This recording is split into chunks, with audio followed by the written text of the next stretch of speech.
it is my very real pleasure to introduce Dr. Farouk Dey, Vice Provost for Integrative Learning and Life Design. Dr. Dey is an incredible ally to our student and a thought leader around the world. In 2018, Farouk introduced a new philosophy to the Johns Hopkins community called life design. Rather than students planning careers on little information, instead, students get to explore their curiosities, experiment with ideas, and grow their networks. Since then, he and his team have achieved record growth in career engagement, satisfaction and outcomes. They've raised funds for student experiential learning outside of the classroom. They've scaled alumni mentoring and corporate recruiting and opened the Imagine Center for Integrative Learning and Life Design on the north side of the Homewood campus. Again, it's my very real pleasure and just so excited to welcome to the stage. Please join me in welcoming Dr. Dey.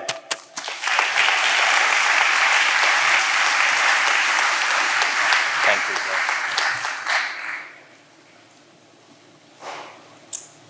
I teach people how to design their lives. I teach people how to design their lives for a living. At least that's what I tell my Uber and Lyft drivers when they pick me up. And when I say that, I hear all the most incredible stories about why they choose to do this either part-time or full-time and what their life aspirations are. And what I hear from them are themes, common themes of what is most important to them. These are the top three that I learned from them, is that a lot of them are doing this and are pursuing careers for the sake of compensation, but they care a lot about flexibility and work-life balance. Turns out that these are the top three factors that employees look for based on the most recent survey by LinkedIn. But there is one more thing that is not mentioned in that survey that I hear about over and over from my Lyft drivers. And it is fulfillment and excitement about what one does. This is a Lyft driver in Washington, D.C. If you take one down there, or if you're from there, you might have taken a ride with him. I think it's called Disco Cab or something like this. And during the holidays, whatever your holiday, he'll go full force in that. He has a YouTube channel. I think you can follow him on TikTok. And I rode with him when I was really late to catch a train. And he really, he helped me deal with the stress of being late quite a bit. So as soon as I entered, it was full on music, ho, ho, ho, and lots of excitement. And that's how he manages to find meaning in the work that he does.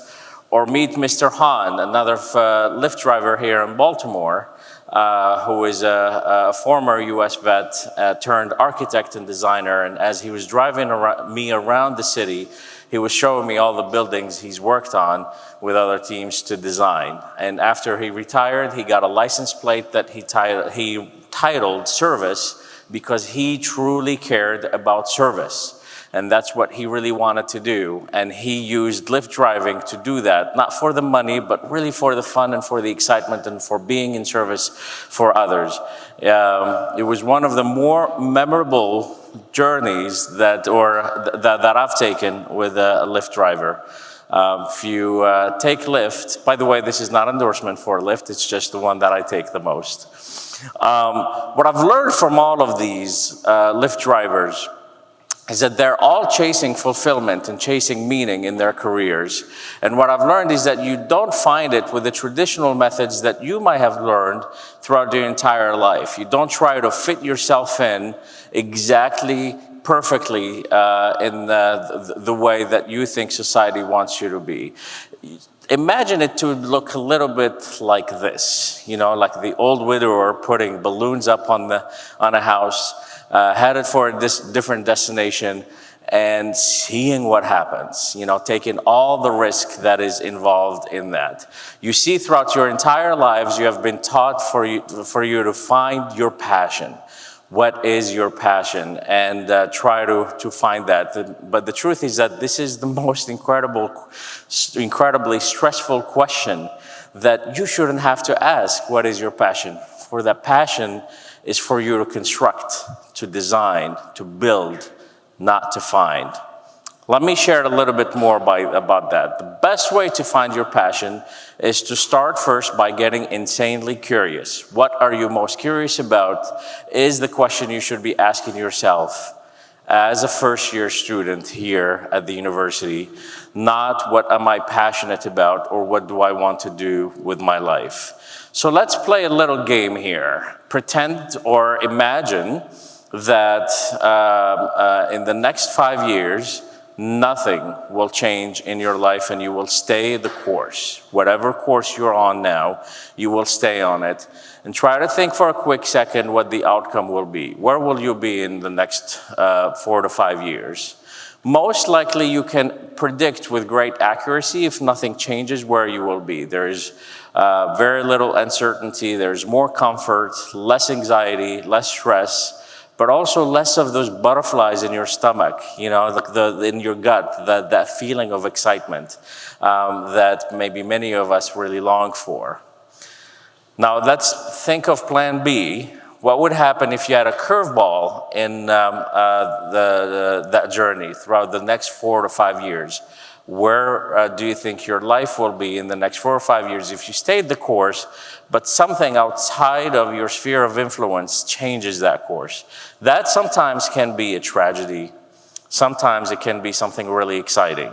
It could be a sickness, it could be a death of a close family member or a close friend, or it could be a happy event.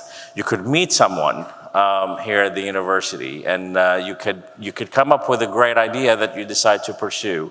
If you had a curveball, maybe you take a class that just changes your life.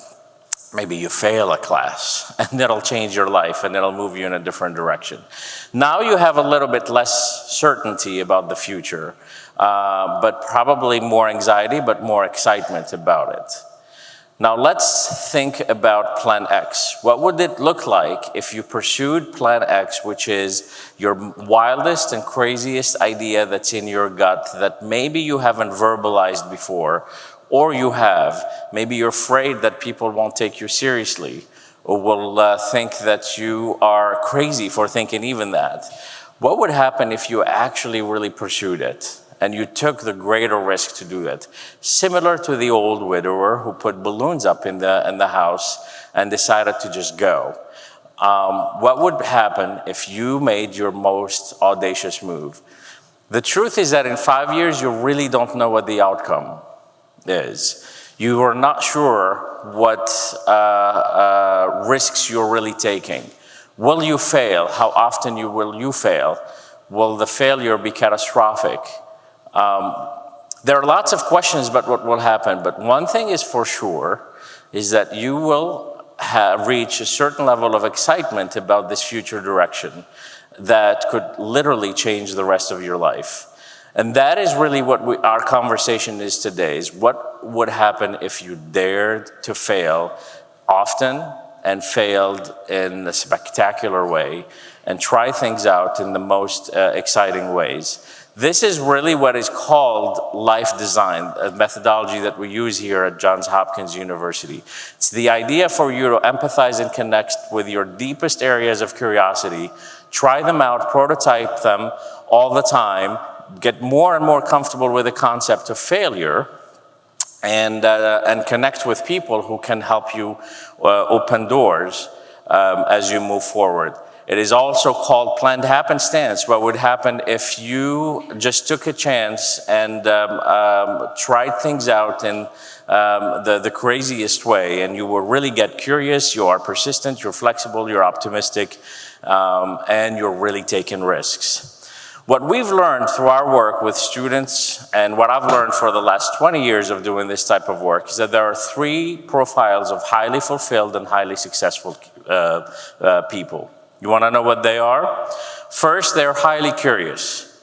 That is all of you. That is human beings. We come out of the womb highly curious about life, about the world. That is our nature. The problem is, do we do the other 2 things to turn that curiosity into something? So I introduce you to profile 2. These are people who try things out, despite the high risks of failure. They give it a shot, they try it out. they experiment. And number 3, they are highly connected. Whether they come with predetermined connections or they develop skills that allow them to build more connections and more networks. If you do these 3 things, you allow yourself to explore your curiosity, you try things out and you experiment, and you are highly connected, or you develop connections and relationships with your fellow students, but also with faculty, with alumni, you get mentors, you follow up with them, it makes a big difference on your life journey.